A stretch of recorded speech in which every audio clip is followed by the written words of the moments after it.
Welcome to the Trinity Table Talk podcast, a resource from Trinity Anglican Church out of Littleton, Colorado. On this very special mini-season, we'll be hearing from our church plant partners and learning more about their ministries. My name is Andrew Wininger, and today I'm joined, of course, by Tim Soots, rector of Trinity Anglican Church, and by Daniel and Alli Coffey from Redemption Anglican. Thank you guys for being on the show. Thank you so much. Thank you. Yeah, it's great to be with you guys. So you guys have just planted, are about to plant. I forget where we're at in the process, but we're like really close to the beginning of the church plant of Redemption Anglican Church. Yeah, that's right. So we are not launching with weekly services until Resurrection Sunday 2024, which is March 31st. But we have been doing monthly deacons services, worship services since February. And actually, the first one was great because I got COVID, so I wasn't even there. But Alli did everything. And we've been discipling, gathering people for discipleship in hopes of planting a church for 2 years. So in some ways we've been going for a while. We've been at this for a while, but we are also are still in the prep phase to launch this March. That's awesome. A good question to start off our time together. How did you discern a call to plant this church? That's a great question. So when I went through seminary 10 years ago, everyone was all excited about planting. And I was like, what's the big deal? There's a ton of churches. I don't feel like we need to plant more. Let's just make the existing ones better. And then in 2014, we started talking with Billy Waters at Wellspring. And I would say, hey, Billy, what if I switched over to the Anglican church? And then he'd fire back, you want to plant a church? And I'd say, no, that sounds terrifying. But we just kept having that back and forth for a few years. And then the pandemic seemed like a great time to be like, yeah, sure, let's quit our jobs at a safe existing church and try out this church planting thing. But it was really the draw to the Anglican church that made me consider planting, because I was seeing some of my other classmates, which included Tim, just really thriving in ministry. And I was doing okay, but I wasn't thriving. And so I was just like, man, whatever it takes, I've got to get over to join people who are thriving, both for the sake of my faith as well as my career. And in September 2020, we joined the Planting Network, and we're discerning a call to plant. And what really pulled me across was Billy saying, church planting can be an effective means of evangelism and discipleship. And when he said that, I was hooked, because church planting, take it or leave it, honestly. But in as much as it can be used as an effective tool for evangelism and discipleship, very much all about that. And so that was really what pulled us across the line there. I would say also that before we really understood that we wanted to take the risk and do the church planting apprenticeship, we read Planting Missional Churches, and in it said there's like this list of, you might be a church planter if, and we were pretty shocked at how many items we had, and what the most defining one was, does your community complain that you always invite more and more people into it for discipleship? Basically, we're always growing the group, and we gave that a good chuckle, because that had been a big complaint for us. But what we found is that God led us on a very long discernment process. We went through the apprenticeship, but because we're like, Daniel and I are very much we're very discipleship oriented, but we're not necessarily extremely entrepreneurial. And so it felt like um a risk to just run into church planting mode without testing the call. And, Daniel really knew that he wanted to be a lead pastor someday, but the question of entering into the risky business of church planting, we just didn't know.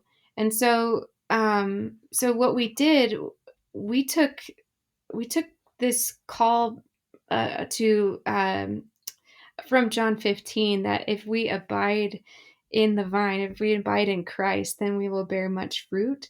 And so we thought that if God was going to plant a church through us, then if we really, really spent lots of time listening to him and growing in him and being ourselves, inviting people into discipling relationship, then if God planted a church, then maybe we were called. And that is exactly what started to happen. Mm-hmm. And I'll just add one more thing that Mike Breen said, if you build the church, you may or may not end up with disciples. But if you make disciples, you will end up with the church. And that was something that when we heard it a number of years back, we felt very passionate about. And so it just felt like this church planting journey was an invitation from the Lord to try that out, to put that to the test. And it's been so beautiful to see how naturally, slowly, and organically the Lord has been building a church through discipleship of his people. So, Daniel and Alli, you've just shown us the discerning process that you went through about whether or not you were called to plant a church. But now my question for you is, where are you desiring to plant a church? What part of town are you planting in? And what will this church look like? What do you believe God is uniquely calling Daniel and Alli to go and do and lead a group of disciples into? Yeah, great question. So we are planting in the Denver West neighborhoods, Denver West, Colorado Mills area, which is West Denver, right as I-70 starts going up into the foothills. And we feel called there partly because like this is just our home. So Allie and I spent the first 9 years of our marriage pastoring and leading worship at a church in downtown Golden. And then we moved to Littleton to join Trinity and the Wellspring Network, discerning a call to plant a church. And we had so many people reaching out from the west side of town saying, "Hey, we hear you're church planting. If ever you do that out west, let us know." And after a while, we were like, "Well, Lord, maybe that's you speaking and leading us." And so we didn't expect to come back out to the west side of town, but it's been a beautiful thing. And it just feels like home. And so, in a sense, it was just, this is the hill we're called to die on. This is home, and we want to see our home city and neighborhood be a place where there are vibrant followers of Jesus who are making a difference in the world. We really love the small town feel of Golden. And so we're very East Golden now, but our relationships still stand from that time. So we've been able to, like, our reputation and longstanding relationships they are the root system that we're drawing upon here. So there's a lot of credibility that we have. A lot of friends of friends of friends are just the network of community. They are talking about the new church plant and excited about it. And but also I think that we love the idea of the even our location is almost a metaphor for meeting people who are hungry for God or seeking something. Maybe they're seeking it through nature, through adventure. A lot of people move. Denver is so transient, and a lot of people move here seeking some grand adventure, but they're ending up stranded, and in a community kind of way. They don't have a community, and so people are experiencing a lot of isolation and brokenness, a lot of loneliness. And when we heard that Denver was ranked the third of the most lonely cities in the United States, and so right now we are hosted by Applewood Community Church. Again, through our relationships that we used to have, we've been praying for that community for 9 years, And they've invited us to Wow. use their church for free in the evenings. That's incredible. And it was so Yeah. amazing. Yeah. And they also, like, we told them at their board meeting that our heart is to really partner together as churches in the neighborhood, to love our neighbors well. And but that church is needing some encouragement as they're looking for a senior pastor. So already the Lord is working through that partnership. But Applewood Community Church is literally right on the on-ramp to I-70, practically. Beautiful little church, has a great playground. You can't hear the freeway for some reason, even though it's right there. But, we were always thinking that the journey of faith and redemption, like the word redemption, is Jesus continues to go to the place of pain in order to transform and bring life. And so we were thinking like any adventure is like you get out of your comfort zone, whether it's actual pain or it's just discomfort. And in order to connect and to have this journey that is formational. And so so here we are on this on ramp to adventure, on ramp to the Rockies. And I think our prayer is not only to minister to the neighborhood and to the last, the lost, the least, within the Applewood communities, but also to meet people who are seeking something so much more. Like life is empty; they're trying to get filled, but having a community that is just joyful, that loves adventure, loves camping, deeply loves Colorado. Um, I think that we just found such a resonance of this location for that reason. Allie, you said a word. Have you thought of that? Of like people go out on an adventure and then they find themselves stranded? Have you used that language before? Or did that just happen? To you, I think just happened. Yeah, I've never heard that. Wow, I love that because like I was thinking about like, okay, like what's the scariest part of the mountains? Like, Mhm. getting stranded, Mm. getting out there thinking you're going to go on this grand adventure and then you find yourself alone. And then you Mhm. stumble upon, I'm reading Narnia right now with Miles. And so Oh. then you stumble upon like a hut in the woods with people that welcome you in. And I thought, wow, what Mm. a beautiful image of the church of you think you're going out to do this really special thing in Colorado. It doesn't turn out the way you want, but you find something so much better.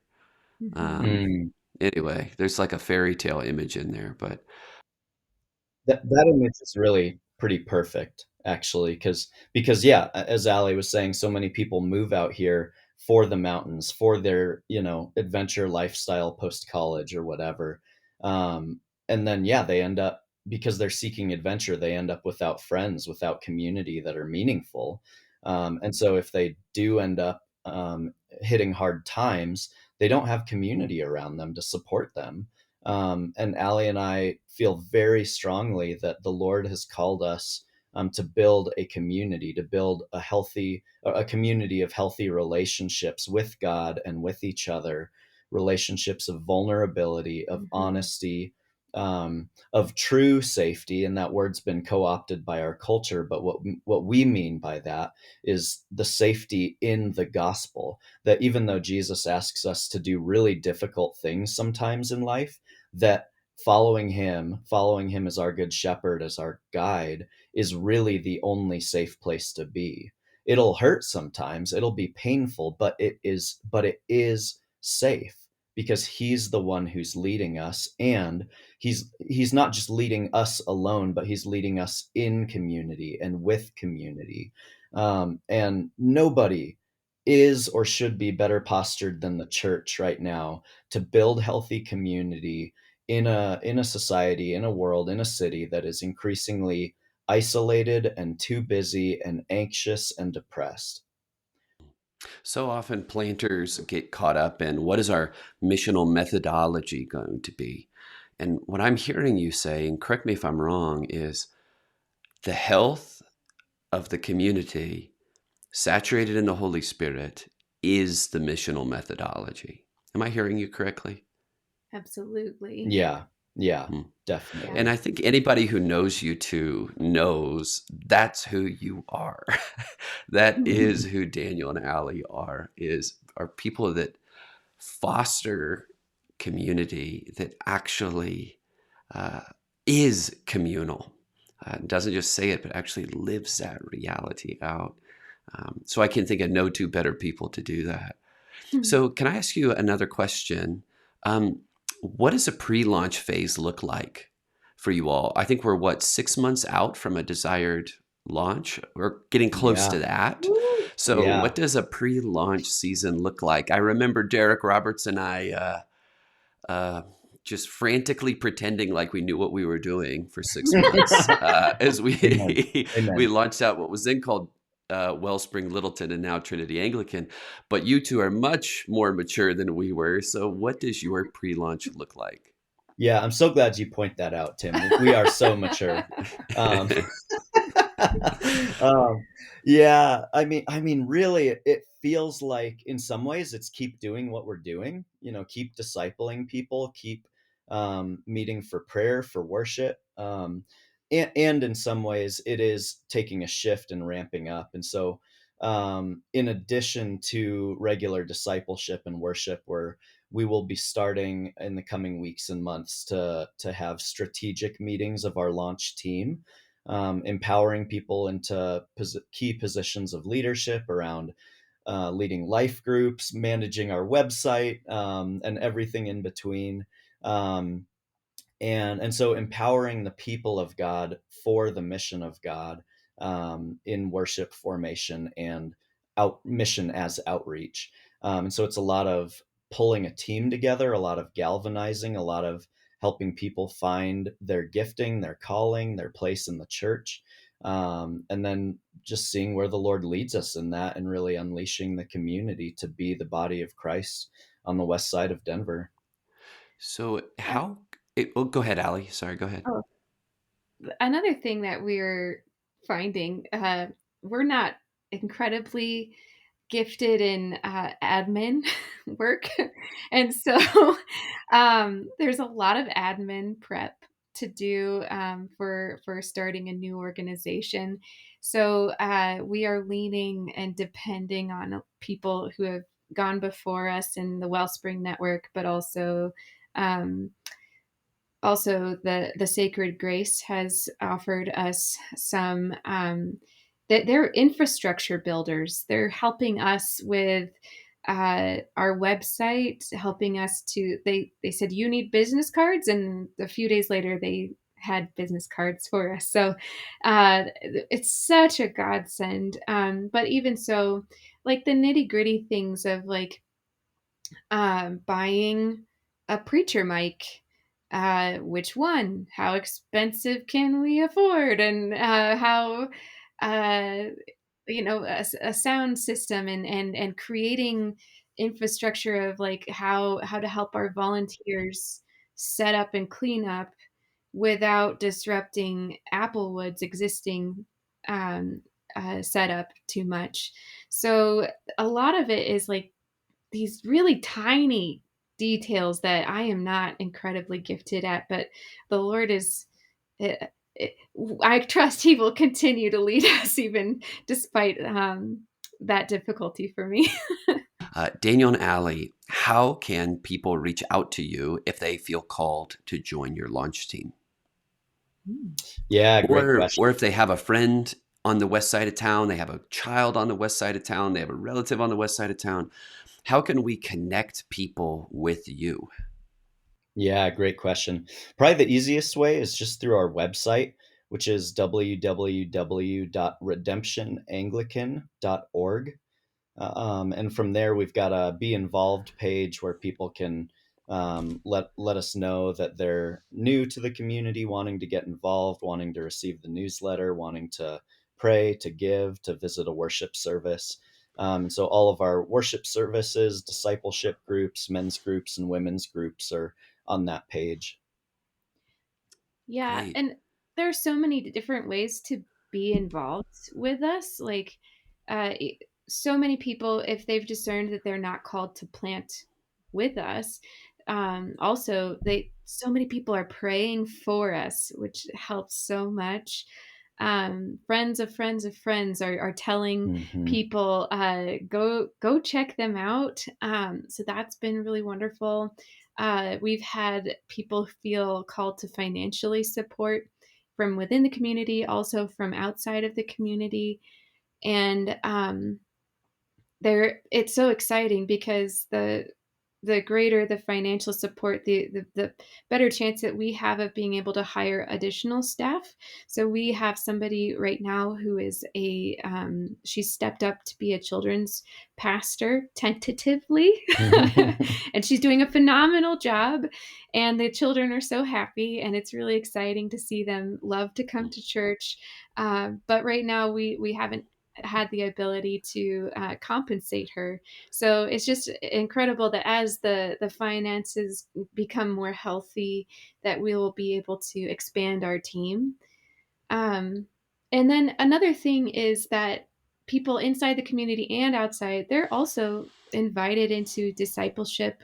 Or a lot of times we host retreats in the mountains. So a lot of them are camping retreats, although with the cold weather, it's more like we call it rest fest, our rest retreats in the mountains, where people can truly spend time in a rejuvenating way with the Lord.